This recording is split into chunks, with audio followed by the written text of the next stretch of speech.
Shri Venkateswara gold తాకట్టులో ఉన్న మీ బంగారాన్ని విడిపించి కొనబడును. హాయ్ అందరికీ నమస్కారం. Firstly thank you so much. మిట్ట మధ్యాహ్నం అయినప్పటికీ కూడా ప్రెస్ మీట్ పెట్టిన వెంటనే వచ్చినందుకు ఇంత వేడిలో thank you so much.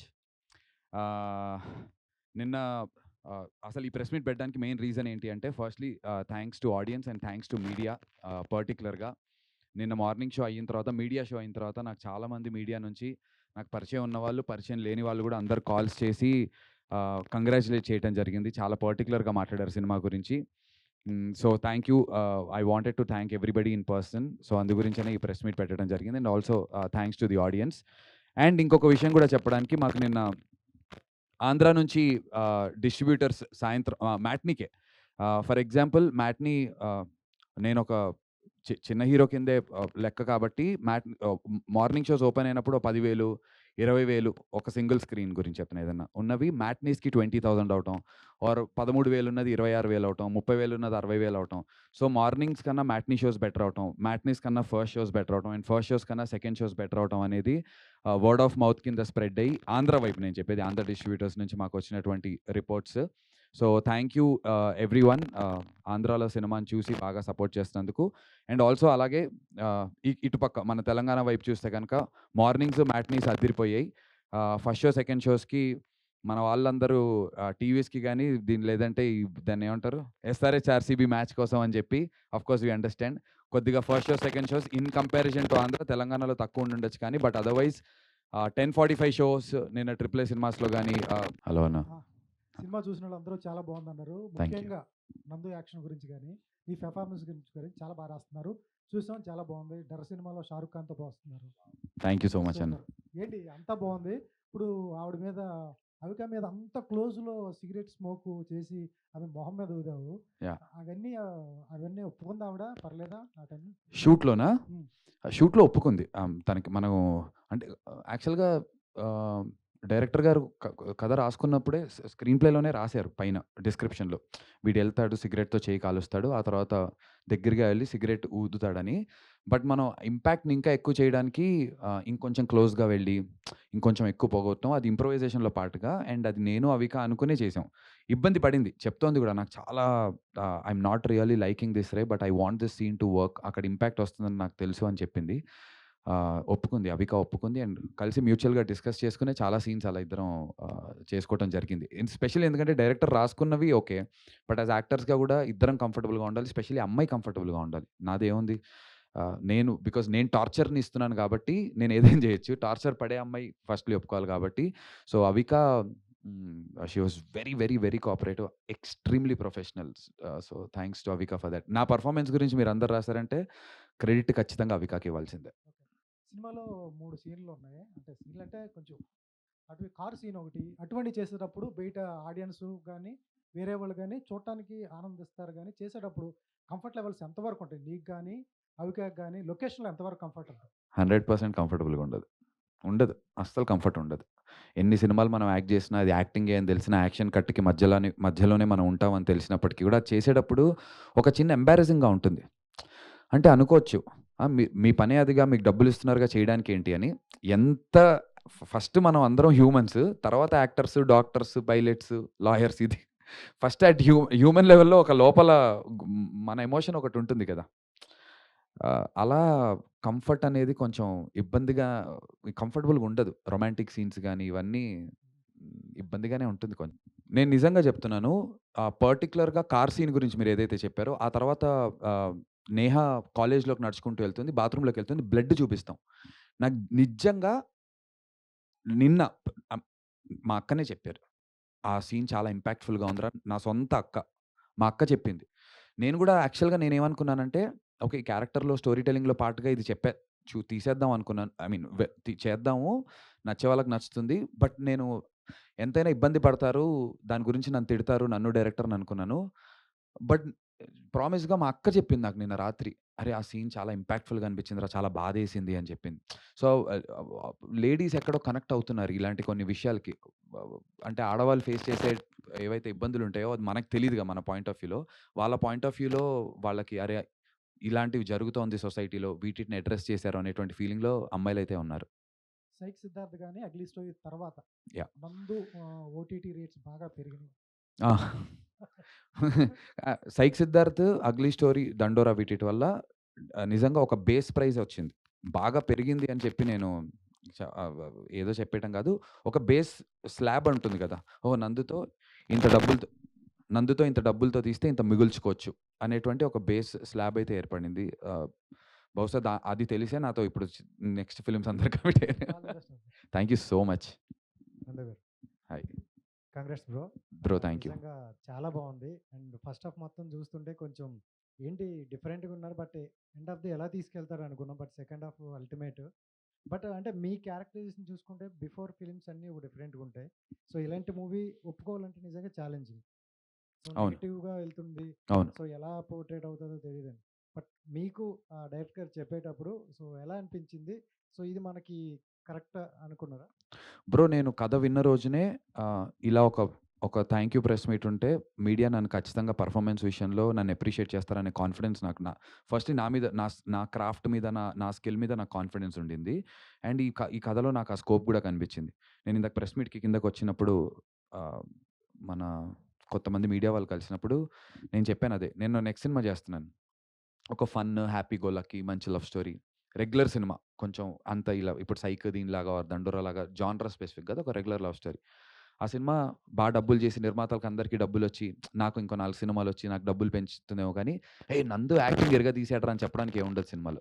In fact నిన్న నేను షూటింగ్‌లో నిన్న అదే సినిమా షూట్‌లో ఉన్నా. నిన్న మా ప్రొడ్యూసర్స్ షూట్‌కెళ్ళి ఆహ్, షూట్ అంటున్నా. సినిమాకెళ్ళి సెట్‌కొచ్చారు.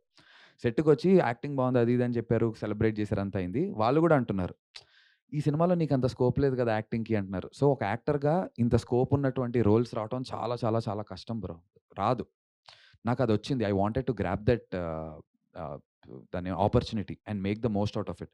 అందు గురించే ఆహ్, నేను లాస్ట్ టైమ్ ప్రెస్ మీట్‌లో కూడా చెప్పాను. మీ అందరికీ గుర్తుంటే నేను సినిమా డే 1 ఓపెనింగ్ ముహూర్తం అంటున్నా. ఫస్ట్ డే ఆఫ్ ద షూట్‌లో డైరెక్షన్ డిపార్ట్‌మెంట్ కాకుండా మిగతా అన్ని డిపార్ట్‌మెంట్‌లకు గూడా పిలిచి నేను చెప్పాను. ఇది ఇట్స్ జెన్యూన్ అవిక గూడా ఉండింది ఆ రోజు. మీ ఎవ్వరికైనా సరే నేను ఈ క్యారెక్టర్‌లాగా కనిపించకపోతే కట్ అయిపోయిన తర్వాత డైరెక్టర్ గారికొచ్చి నాకు నచ్చలేదు సార్. ఇంకో 1 మోర్ అడగండి అని చెప్పి డైరెక్టర్‌కైనా చెప్పండి. I will do it for you. Editing ఆయన నాకు బానే ఉందన్నా గూడా మేము చేయడానికి రెడీ అని చెప్పి అంటే నేను ఈ ఆపర్చునిటీ వచ్చింది. మళ్ళీ ఇలాంటి ఒక యాక్టింగ్ ఉన్నటువంటి స్కోప్ ఆపర్చునిటీ నాకెప్పుడొస్తుందో తెలీదు. ఇన్ మీరు చూసారు గదా! కంప్లీట్ పర్ఫార్మెన్స్ నేను ఒక రివ్యూలో చెప్తున్నారు. ప్రతి ఫ్రేమ్ నాకు ఇంత టైట్ క్లోజుల్లో పెట్టుంటాయి మాక్సిమం నేను పర్ఫార్మ్ చేసేది. సో, యాస్ ఎన్ యాక్టర్‌గా ఒక ధైర్యం ఉండాలి, కాన్ఫిడెన్స్ ఉండాలి. So, I took it up as a challenge and I tried giving my best. So, I was very happy. So, ఈ రెస్పాన్స్ మీరేదైతే అడిగారో క్వెషన్ మీకేమనిపించిందని, ఈ రెస్పాన్స్ వస్తుందని అనిపిచ్చి I tried giving my best bro. And జనరల్‌గా ladies point of నుంచి చూసుకుంటే చాలా పెయిన్స్ ఉంటాయి లేడీస్‌కి. ఎందుకంటే ఇప్పుడున్న సొసైటీలో బయటికి చెప్పుకోలేకపోయినా ఇలాంటివి చాలా జరుగుతున్నాయన్నాను. సో, అది ఇందాక మన పవన్ కళ్యాణ్ గారి డైలాగ్ కూడా ఒకటుంటది. సో, అమ్మాయికి ఇష్టం లేకుండా చెయ్యి వేయకూడదు. అది మొగుడైనా, నో ఈజ్ నో. మగాడైనా అనే డైలాగ్ ఉంటుంది. కరెక్ట్. సో, అంటే ఇప్పుడు మొత్తం సినిమా అంతా చూసాక మీకు అమ్మాయి పాయింట్ ఆఫ్ నుండి సో, బాగా నచ్చిన కనెక్ట్ అయిన ఒక సీన్ ఏదండి? అమ్మాయి పాయింట్ ఆఫ్ వ్యూ నుంచా? ఆ అమ్మాయి to have taken a decision to walk out of this toxic relationship. ధైర్యం చేసి చాలామంది చేస్తున్నారు. ఇప్పుడు అమ్మాయిలందరూ చాలా ధైర్యంగా ఒక డెసిషన్స్ తీసుకోగలుగుతున్నారు. కాకపోతే ఇంకా తీసుకోవాలి. ఇంకా చాలామంది సఫర్ అవుతున్న వాళ్ళున్నారు. అది మన పేరెంట్స్ వల్ల గూడా అయ్యుండొచ్చు. మన పేరెంట్స్ పాత జనరేషన్ వాళ్ళు. అంటే మన ముందు జనరేషన్ వాళ్ళు ఎలా అంటే, "అలా కాదమ్మా! అబ్బాయి అలానే ఉంటారు అబ్బాయిలన్నప్పుడు. మనం ఖచ్చితంగా వాళ్ళెలా ఉన్నా సరే మనమే అణిగిమణిగి వెళ్ళిపోవాలి" అనేటువంటి ఒక జోన్‌లో ఉంచుతున్నారు ఇంకా కిడ్స్‌ని. అలా ఉండ అలా అంటే అలా అని చెప్పి ఇప్పుడు అంటే ఏంటి మ్యారిటల్ రిలేషన్‌షిప్స్‌ని నువ్వు ఏంటి ఇప్పుడు బ్రేక్ చేసుకొని వెళ్ళిపోమంట నేను అలా చేయమనట్లే. మాక్సిమం చూసుకొని అబ్బాయి మారాలో, అమ్మాయి మారాలో చూసుకోవాలి. కానీ మారనప్పుడు అంత 'కార్తీక్' లాంటి శాడిస్ట్‌లున్నప్పుడు ఇంక అణిగిమణిగి ఉండటం ఏంటి చెప్పు తీసుకు కొట్టాలి గాని ఆడిని. అంతే కదా! అలాంటి వాడిని నేననేది ప్రతి మనిషిలో ఫ్లా ఉంటది బ్రో. నాలో ఉంటుంది, నీలో ఉంటుంది. మనం మన వైఫ్ కోసమో, గర్ల్ ఫ్రెండ్ కోసమో ఆర్ అమ్మాయి తన బాయ్ ఫ్రెండ్ కోసం, హస్బెండ్ కోసం కొంత మార్చుకోవాలి. అడ్జస్ట్‌మెంట్ ఉంటుంది లైఫ్‌లో. అడ్జస్ట్‌మెంట్స్ ఉంటే పాజిటివ్, నెగెటివ్‌లో సక్సెస్ అయిపోతాం మ్యారిటల్ లైఫ్‌లో. కానీ వీడంత కార్తీక్ లాగా ఉన్నప్పుడు అడ్జస్ట్‌మెంట్ ఏంటి అర్థం అసలు? సో, ఆ పాయింట్ జనాలకు అర్థమైతే ఆహ్, ఐల్ బి హ్యాపీ. డైరెక్టర్ గారు చెప్పాలనుకుంది. ఆ అమ్మాయి ఎలా అయితే ఆ రిలేషన్‌షిప్ నుంచి వాకౌట్ చేసేస్తుందో, కష్టమైనా సరే డెసిషన్ తీసుకొని బయటికొచ్చి లైఫ్ లీడ్ చేస్తుందో, అలా టాక్సిక్ రిలేషన్‌షిప్‌లో ఉన్న అబ్బాయి అయినా, అమ్మాయి సరే ఆ డెసిషన్ తీసుకుంటే బావుంటుంది. ఆ పాయింట్ నాకు బాగా నచ్చింది from girls point of view. Nandu bro bro super. Thank you. Acting వరకు అయితే సూపర్ ఎరగదీశారు. Thank you bro. సిద్ధార్థ్ నుంచి కార్తీక్ 2 క్యారెక్టర్‌లు పక్క పక్కన వచ్చాయి. అవును. 2 ఒకేలా. ఈ 2 అంటే అనుకున్నారా ఒకేసారి వస్తాయని? లేదు. యాక్చువల్‌గా మీరు నమ్మరు. ఈ సినిమా 'సైక్ సిద్ధార్థ్' రిలీజ్ అయిన సేమ్ డే ఆర్ 1 వీక్ ముందు ఆర్ 1 వీక్ తర్వాత రిలీజ్ అవ్వాలి. నేను గోపి గారిని, డైరెక్టర్ గారిని ఇదే రామానాయుడు స్టూడియోస్‌లో కూర్చొని అప్పుడు 'సైక్ సిద్ధార్థ్' ప్రమోషన్స్ జరుగుతున్నాయి. పిలిచి దండోరా అవుతోంది, ఇదవుతోంది, వనవీర అవుతోంది. మనం గూడా వచ్చామంటే అసలు నాకే అర్థం గాదు. ఎవరికీ ఏ సినిమా ఏదో తెలియకుండా అవుద్ది. ఇప్పుడిప్పుడే నాకు కొంచెం గుడ్ టైమ్ స్టార్ట్ అయింది. కొంచెం డిలేగా వద్దామని చెప్పి అడిగా. సో, ప్లాన్డ్‌గా చేసింది గాదు. ఇది ముందో తర్వాతో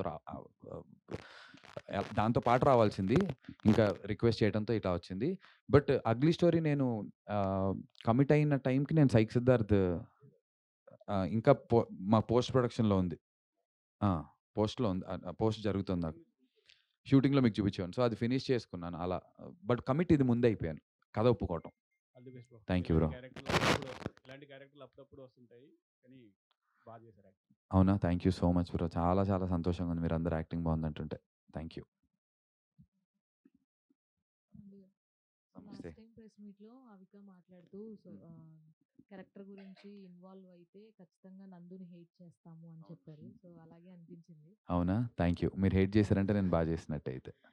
congratulations thank you. First of all. So, ఇలాంటి మంచి రోల్స్‌తో ముందుకెళ్తే ఇంకా బాగుంటుంది. షూర్ డైరెక్టర్ అండి. గారు. ఆర్టిస్టులు రారు, ఆర్టిస్టులు ప్రమోషన్ చేయరు అంటారు కానీ ఇది మీ సినిమాకి మాత్రం మీరే మొత్తం భుజాల్లో వేసుకొని డెలివరీ బాయ్ లాగా కావచ్చు, లేదంటే డిఫరెంట్ గాయ్తో చాలా యాహ్! Promotion yeah! స్ట్రాటజీస్ చాలా చాలా చేశారు. అవును సార్. నిజంగా అంటే ఇన్స్టాగ్రామ్ లో ఎక్కడ చూసినా ఈ వీడియోస్ కనబడుతున్నాయి. యాహ్! సో అంటే అంటారు కదా చాలా మంది అంటే సపోర్ట్ చేయరు అని అంటారు. మీకు అంటే ఇదంతా కూడా ఎలా తీసుకుంటారు? యాక్చువల్గా ఇంత ప్రమోషన్ స్ట్రాటజీస్ చేశారు కదా, యాహ్! ఆడియన్స్ మీరు చేసిన కన్నా ఎక్కువ ఆడియన్స్ వచ్చారా? ఎలా ఉంది యాక్చువల్గా? ఆడియన్స్ అంటే ఇప్పుడు ఎంతైతే ఆడియన్స్ వస్తున్నారో డెఫినెట్‌లీ కొంతమంది ట్రైలర్ చూసి రావచ్చు. కొంతమంది ప్రమోషన్స్ చూసి రావచ్చు. కొంతమంది అరే! ఈడింత ప్రమోట్ చేస్తున్నాడు ఏముంటుంది అని రావచ్చు. ఆహ్, నేను చేసిందంత వచ్చారా? చేసిన దానికన్నా ఇంతకన్నా ఎక్కువ వచ్చుండొచ్చా నాకు తెలీదు. కానీ చేసుండకపోతే మాత్రం ఇంత కూడా వచ్చేవారు కాదు. అదైతే తెలుసు. అంతే కదా! ఇప్పుడు అంటే 33% కింద మనం వాటిని బైఫర్కేట్ చేస్తే ట్రైలర్ చూసి ఓ 33% వస్తే, ప్రమోషన్స్ చూసి ఓ 33 ఇంకోటేదో నా మీద ఉన్న గుడ్ విల్‌కో ఇంకోటేదో ఏదో ఒకటి ఒక 33% మ్యూజిక్ ఏదోటి ఉండొచ్చు. సో, అవి లేకపోతే ఈ 33కే ఇదవుతుంది కదా! సో, ఈ ప్రమోషన్స్ అనేది ఎలాంటిదంటే బ్రో నేను గోపి గారితో గాని, డైరెక్టర్ గారితో గాని, మా ప్రొడ్యూసర్స్ అందరితో అదే చెప్పాను. మనకి ఏది క్లిక్ అవుతుందో, ఏది వర్కౌట్ అవుతుందో నాకు తెలీదు. నేను కూరగాయల మార్కెట్‌లోకెళ్ళి కూరగాయలు అమ్ముతూ చేశాను.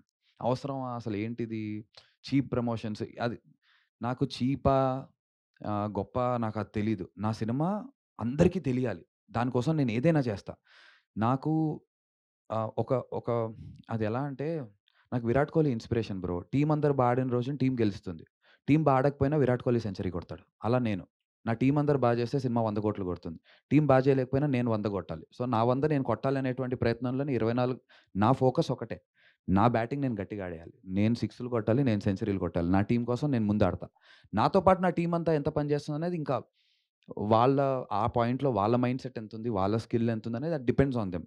సో, అంతే నేను being a 'Virat Kohli's' fan probably అక్కడి నుంచి నేర్చుకుని నాకది అంటే అది ఏదో కాన్షియస్‌గా చేసేది కాదు. అది ఇట్స్ జస్ట్ దేర్ నాకు మెంటలీ దట్ నా టీమ్ కోసం నేనైతే ఫస్ట్ నుంచిని బ్యాటింగ్ చేయాలి. నేను ఔట్ అవ్వకూడదు. నేను సెంచరీ కొట్టిన తర్వాతే గ్రౌండ్ బయటికెళ్ళాలి. సో, నా సెంచరీ కొట్టే ప్రయత్నం నా ప్రతి సినిమాకి చేస్తాను. నెక్స్ట్ వచ్చే సినిమాలకు కూడా చేస్తాను. నేను సినిమాల్లో యాక్ట్ చేసినంత వరకు నేను అదైతే నా సెంచరీలు నేను కొడుతూనే ఉంటాను బ్రో. కొన్నిసార్లు డకౌట్లు అవ్వచ్చు. కొన్నిసార్లు సెంచరీలు రావచ్చు. నా ప్రయత్నంలో మాత్రం విఫలం ఉండదు. అదైతే ఐ కెన్ 100% అష్యూర్. యాహ్! నందు గారు. బ్రో. సో, అంటే ఇప్పుడు మీరు సెలెక్ట్ చేసుకునే స్క్రిప్ట్స్ కావచ్చు, లేకపోతే మీకు పడుతున్న రెస్పాన్స్ కావచ్చు, చాలా మంచి రెస్పాన్స్ వస్తుంది. Thank you. చాలా మంచి కాంటెంట్ చేస్తాడు నందు అని థ్యాంక్ యూ. చెప్పేసి. ఓవరాల్ ఇంత జర్నీ ఉంది. Like about 19 years of journey ఉంది. యాహ్! సో, ఇప్పుడు నందు గారు సెలెక్ట్ చేసుకునే స్క్రిప్ట్స్‌లో ఏమైనా చేంజెస్ వచ్చాయా? లైక్ వచ్చాయి. స్టేట్ ఆఫ్ మైండ్ కావచ్చు, లేకపోతే ఆ! ఐడియాలజీస్. వచ్చింది బ్రో. వెరీ హానెస్ట్‌లీ చెప్పాలంటే నెక్స్ట్ కమిట్ అయినటువంటి 4 ఫిల్మ్స్ 4 ప్రాపర్‌గా కమిట్ అయ్యి ఉన్నాను. ఆ 4 ఫిల్మ్స్ అన్నీ యూ/ఏ సర్టిఫికేట్‌లవే చేస్తున్నాను. నేను తీసుకున్నటువంటి డెసిషన్ అది. ఎందుకంటే ఇప్పుడు 'అగ్లీ స్టోరీ' ఉందంటే దీనికి ఒక నీష్ ఆడియన్స్ ఉంటారు. ఆ జాన్రా స్పెసిఫిక్ ఆడియన్స్‌కి విపరీతంగా నచ్చుతుంది. ఆ జాన్రా స్పెసిఫిక్ ఆడియన్స్ కాని వాళ్ళకి ఏంటి ఇంత వేగా ఉంది సినిమా అనిపిస్తుంది. లేదంటే సైక్ సిద్ధార్థ అయినా కూడా అంతే. అదొక జాన్రా స్పెసిఫిక్. సో, నేను జాన్రా స్పెసిఫిక్ సినిమాలు కాకుండా ఫ్యామిలీ అందరూ చూసే సినిమా చేయాలి అనేటువంటి ఒక డెసిషన్ తీసుకున్నాను. సో, నెక్స్ట్ చేసినవన్నీ కూడా లైట్ హార్టెడ్ కామెడీస్ ఆర్ ఒక సిన్సియర్, సింపుల్, గుడ్ యూ సర్టిఫికేట్‌ల కోసం ట్రై చేస్తున్నాం. ఏదో ఒక చిన్న దీనివల్ల చిన్న ఫైట్ సీక్వెన్స్ ఉన్నా మనకి యూ/ఏ పడిపోతుంది. మాక్సిమం నెక్స్ట్ 4 సినిమాలైతే యూ/ఏ సర్టిఫికేట్‌లు బ్రో. అదైతే కన్ఫర్మ్. నెక్స్ట్ ఒక 3 మంత్స్‌లో అనౌన్స్ అవుతుంది. సారీ 2 మంత్స్‌లో వచ్చేస్తుంది నాకు తెలిసి. సో, నా డెసిషన్ అయితే అది. But in a positive way. I'm very happy doing this. కానీ జాన్రా స్పెసిఫిక్. 100 మందిలో ఇలాంటివి ఈ ఈ ఈ ఈ జాన్రాకి ఆడియన్స్ చాలా లిమిటెడ్ ఆడియన్స్ ఉన్నారు. కానీ ఆ లిమిటెడ్ ఆడియన్స్‌కి మాత్రం 100కి 100% నచ్చుతుంది. బట్ ఆ లిమిటెడ్ ఆడియన్స్ కోసం కాకుండా అందరి కోసం చేయాలని అనిపిస్తోంది. All the best. Thank you so much my bro. Thank you.